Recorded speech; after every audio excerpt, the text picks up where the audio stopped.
Hello, welcome to my channel. My name's Catherine and this is So Much Sewing. And So Much Sewing is all about sewing. It's all about sewing for me, a little bit about sewing for my husband, a little bit about sewing for my granddaughter, which I need to do more of. But mostly it's just sort of everything to do with sewing, my obsession with sewing. So if you're obsessed with sewing as much as I am, I hope you all enjoy my videos.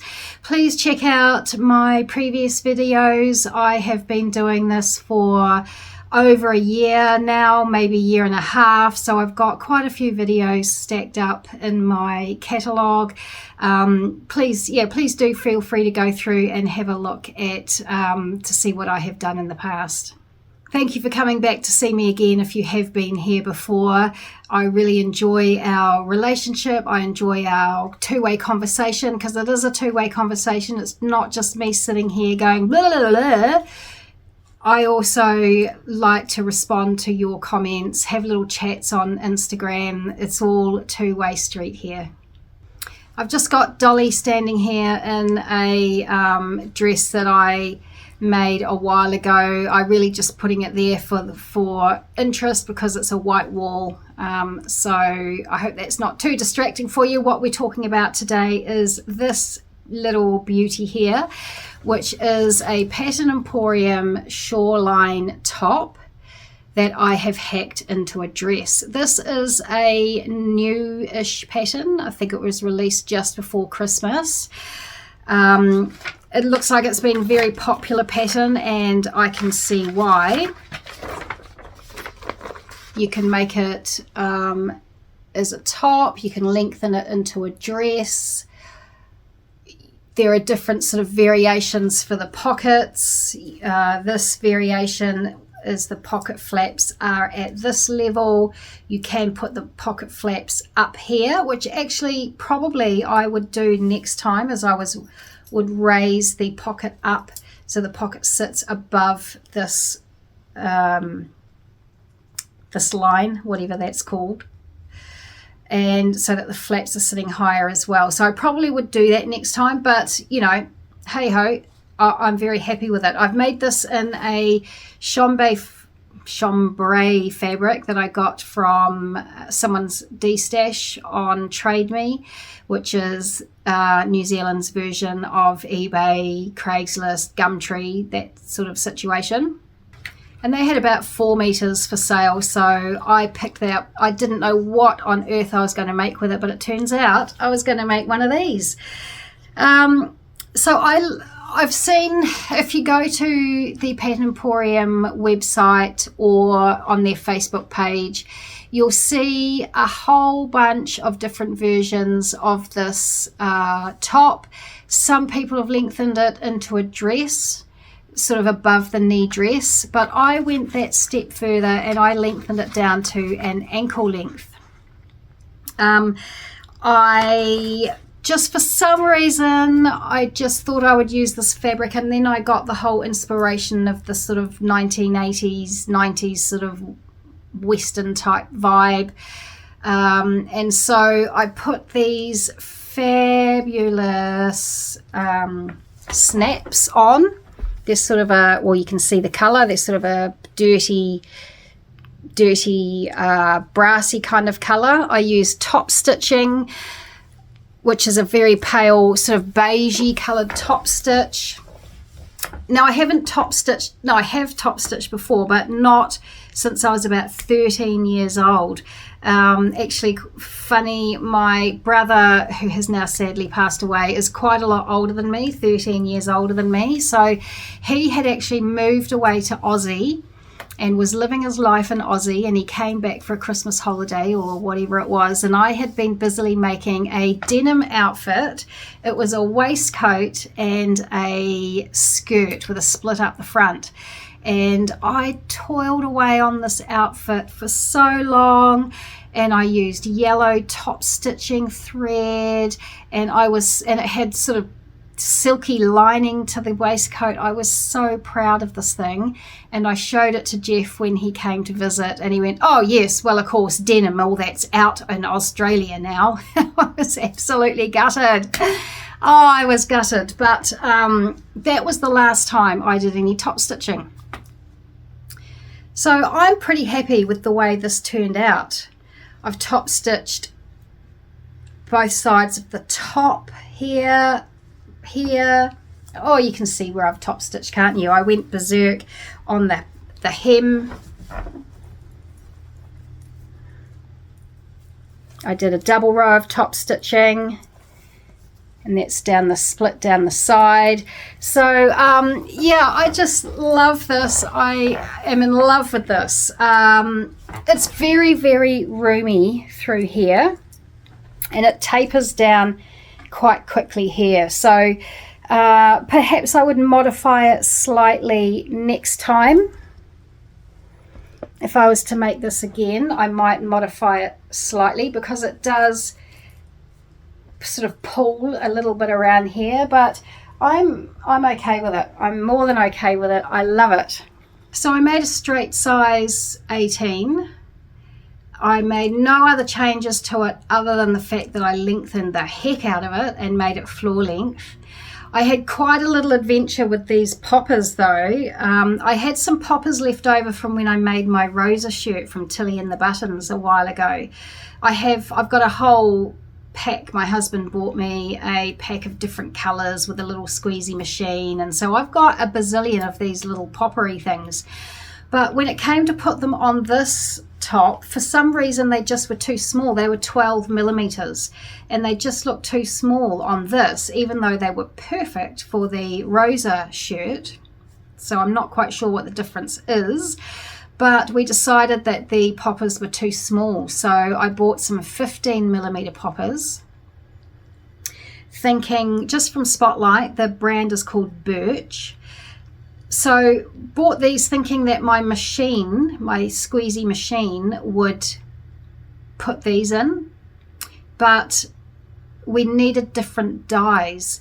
The machine, actually I'll get it for you. The term machine is not correct. It's not exactly a machine. It's a squeezy tool. Here. And so you have different dies. There should be one there. Why is that one? There's not one there. Yeah, so there's one for the top and there's one for the bottom, although this one is off at the moment. And so these dies, you need different ones to put the top down, and then you've got to swap them out to use to put the bottom part of the popper down. So these dies, the ones that I had for my smaller poppers, of course didn't work for these larger poppers. So we then had to go and buy some more dies, which my husband did. He just bought them online. So we waited and waited and waited for those to show up, and they finally did show up.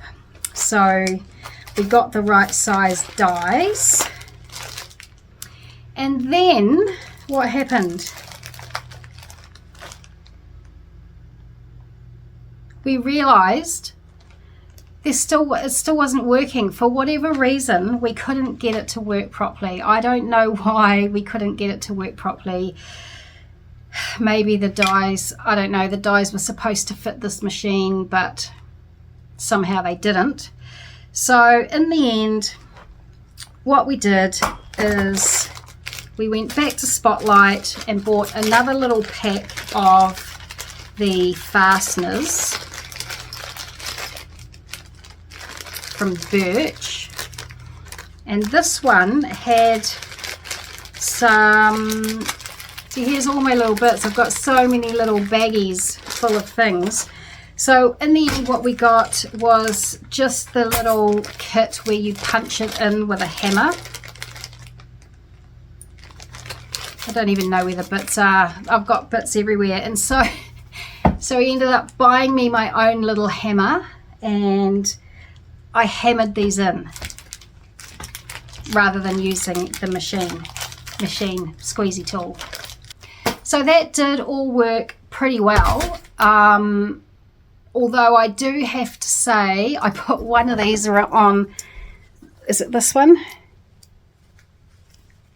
No, that one works.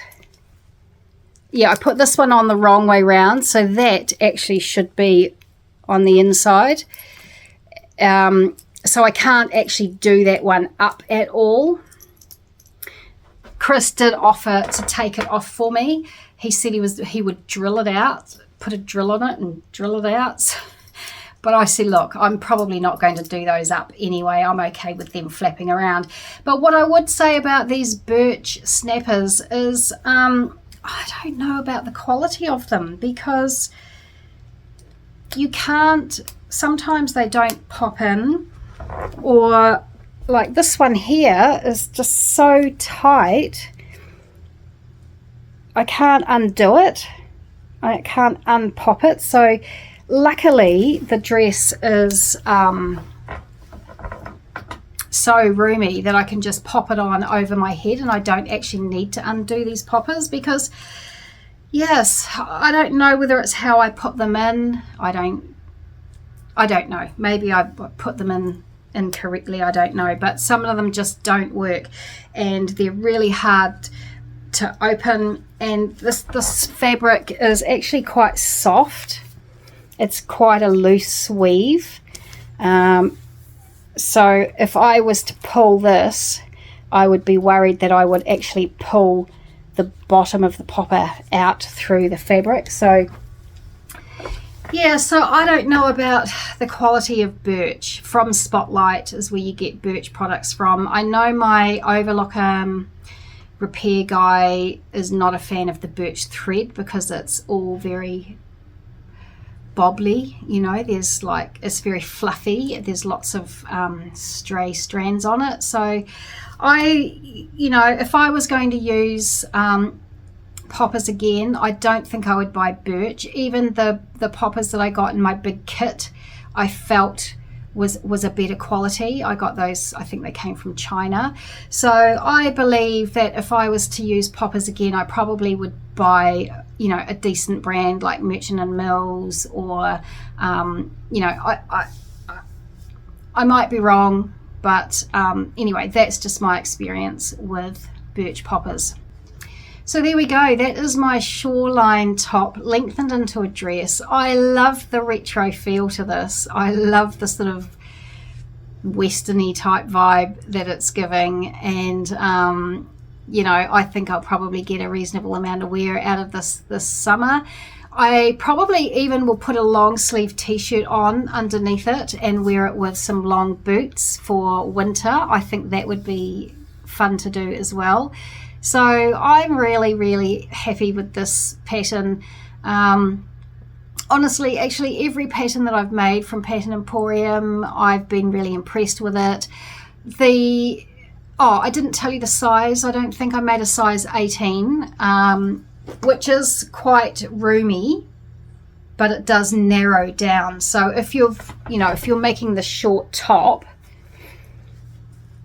it would just sort of blouse like that. So while it's roomy in the top, you know, I don't necessarily think you would go down a size. Where was I going with that? Yeah, I just think the instructions obviously on Pattern Emporium are fantastic, but also the sizing is spot on. A lot of pattern companies, you just don't know how the sizing is going to work, and sometimes it seems to differ from pattern to pattern. But with Kate's patterns from Pattern Emporium, you always get the right size. The sizing is spot on, and I really like that. I really appreciate that. You know what size you're going to get. When you choose a size, you know that it's going to fit you. I mean, I had that experience recently with the Style Arc pattern. I made the Sydney dress, which I do love, but the finished garment measurements were 11 centimeters larger than the finished garment measurements noted on the pattern. So they said the finished garment measurement was going to be 118 centimeters, and it was actually 129, which makes a huge difference. But you don't get that with Kate. What you see, the information she gives you is correct, and once you've chosen the right size, you know it's going to fit you. Anyway, that's a bit of a rant. But that is my shoreline dress. I hope you like it as much as I do. I think it's amazing, and I'm going to have lots and lots of fun wearing it. So thank you very much for joining me today. I'll see you next time. I hope you're well, I hope you're happy, and I hope you're getting loads and loads and loads and loads of sewing done. See you again soon.